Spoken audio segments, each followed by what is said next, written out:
Thank you very, very much. And welcome to the capital of the world.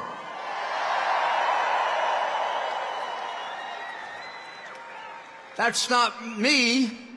That comes from Pope John Paul when he came to New York and said, "This is the capital of the world." No one could dispute it after that. New York City, this is the city I was the mayor of for 8 years. Sitting over there is my police commissioner, Bernard Carrick, who saved my life on September 11. And when I was mayor, I need to remind people the Yankees won 4 world championships. You think they need my help now? What the heck does Adams know about baseball? And de Blasio's so stupid, he doesn't know about anything. Oh, for the good old days when I used to be able to sit at Yankee games with Donald Trump.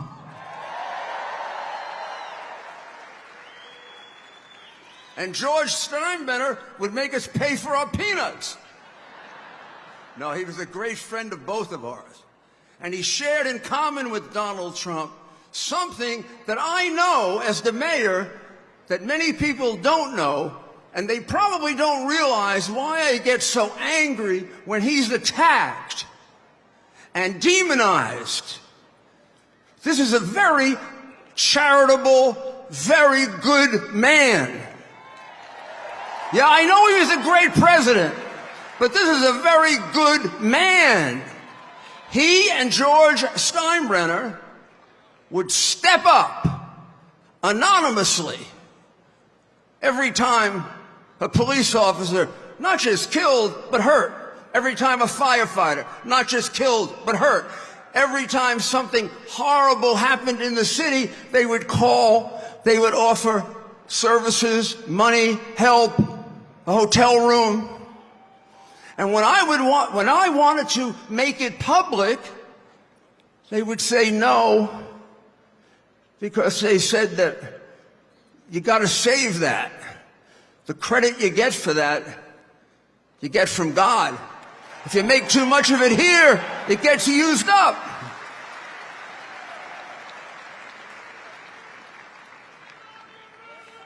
As the mayor,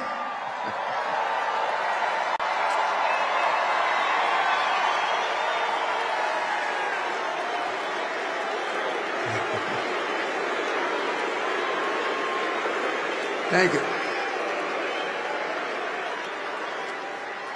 As the mayor, you know that I reduce crime more than any mayor in history. I improved the quality of life in the 5 boroughs. I lowered taxes. It was the biggest tax reduction in New York history. Not like Donald Trump's tax reduction, not as big. You know why it was the biggest?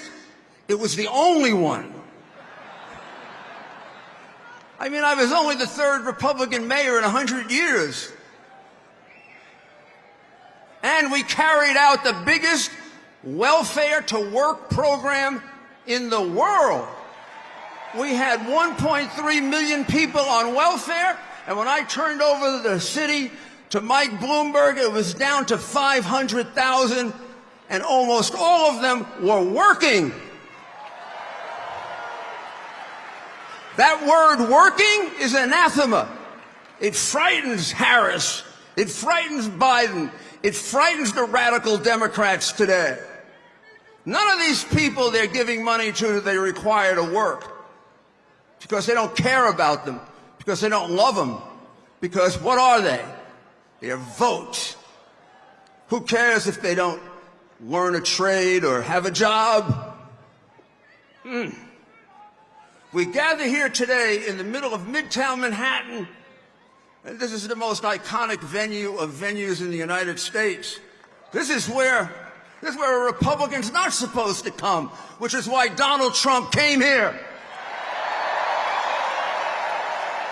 There's no place in America the president shouldn't be able to come.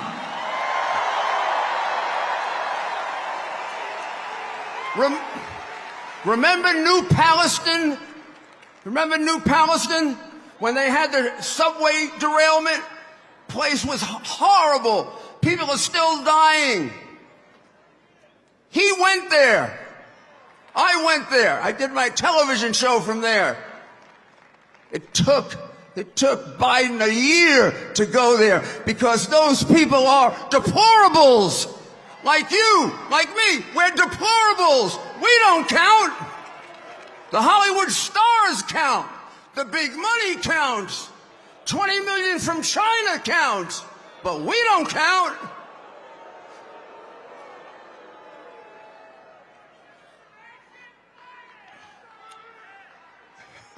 Just 4 miles from here, we had the worst terrorist attack in the history of our country. I'll never forget that through all the pain and misery, we came together.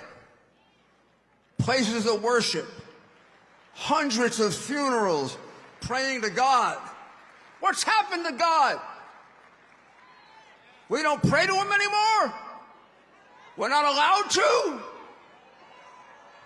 We don't bring God back. We don't come back.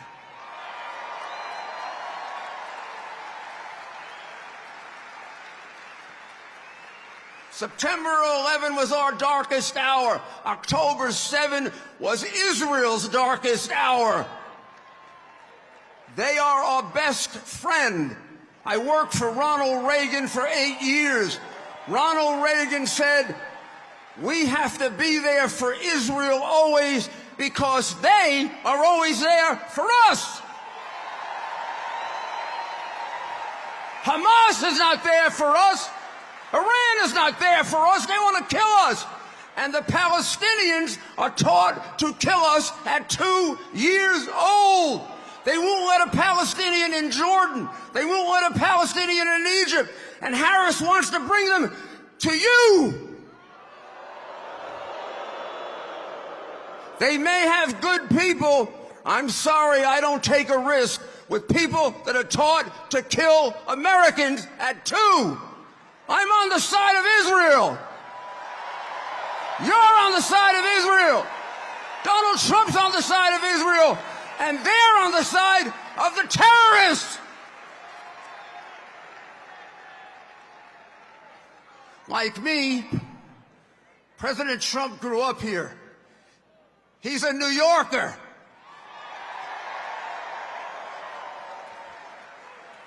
That's why some people get a little annoyed at him.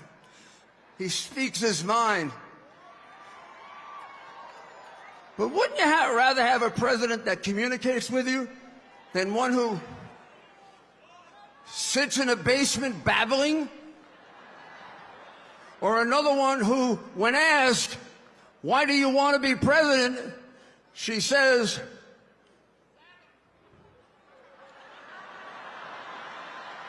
my mother was from the middle class. And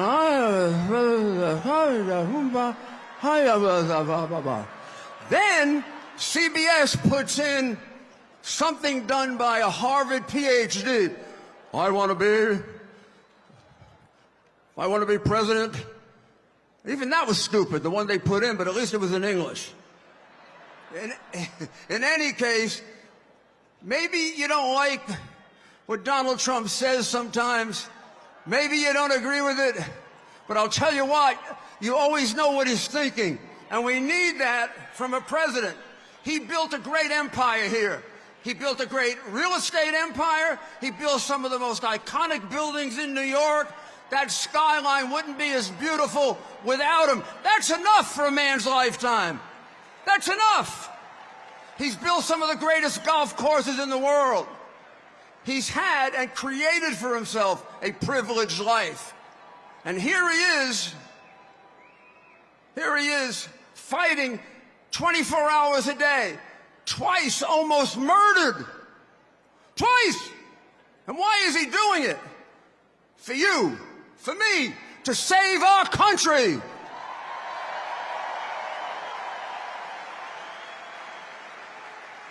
He saw that we were on the path of destruction, and he couldn't sit by. He saw that the backbone of America, the people that he grew up with, the laborers that he and his father used to build their business, are people they cared about, people they loved.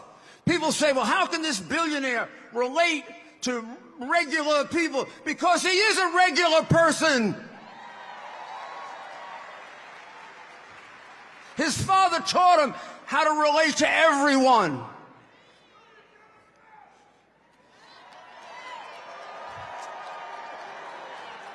I owe him $10. Now, they tried everything, right? Russian collusion, wrong conversation with the Ukrainian president. Oh, my God, everything possible. Phony cases with perjury, and they committed so many crimes trying to get rid of him, using a false story to unseat a lawfully elected president. And then they indicted him 4 times, and they had to stop.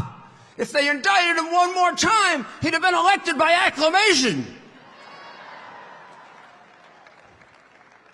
And now, I don't know. I'm not going to do conspiracy, and I'm not going to do conspiracy. But it's kind of funny that they tried everything else, and now they're trying to kill him. They better not. Try again.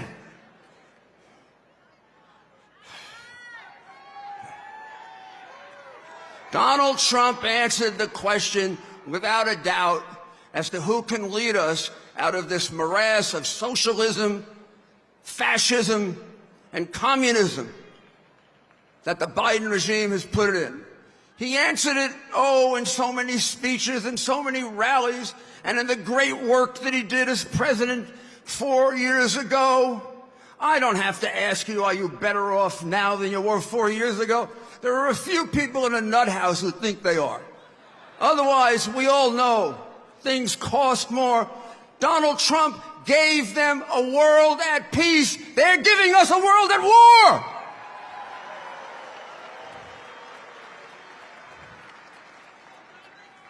He'd have been a great president even if this didn't happen. But on July 13th of this year,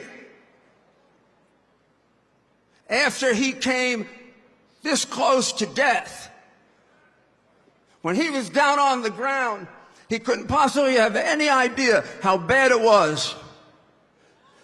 Within seconds, he got up. Did he run away? Did he hide? Did he crawl? Did he appease the people who might have been attacking him?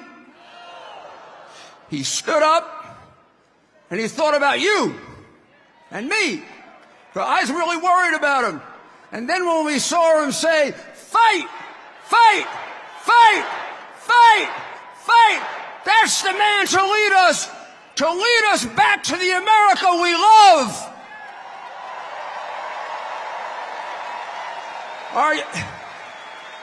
You know, Thomas Jefferson and Abraham Lincoln believed that every American, because it isn't just Donald Trump, you got to do it. Every American should take an oath to make this country better than it was handed to him or her. If I died now, I would break that oath, because America is not better today than it was when it was handed to me, or than it was 4 years ago. But in a few weeks, we get a chance to change that. I want every one of you right now, every single one of you, to say yes when I say this. Do you swear to make America better and greater by voting for Donald Trump and J.D. Vance? Now go do it!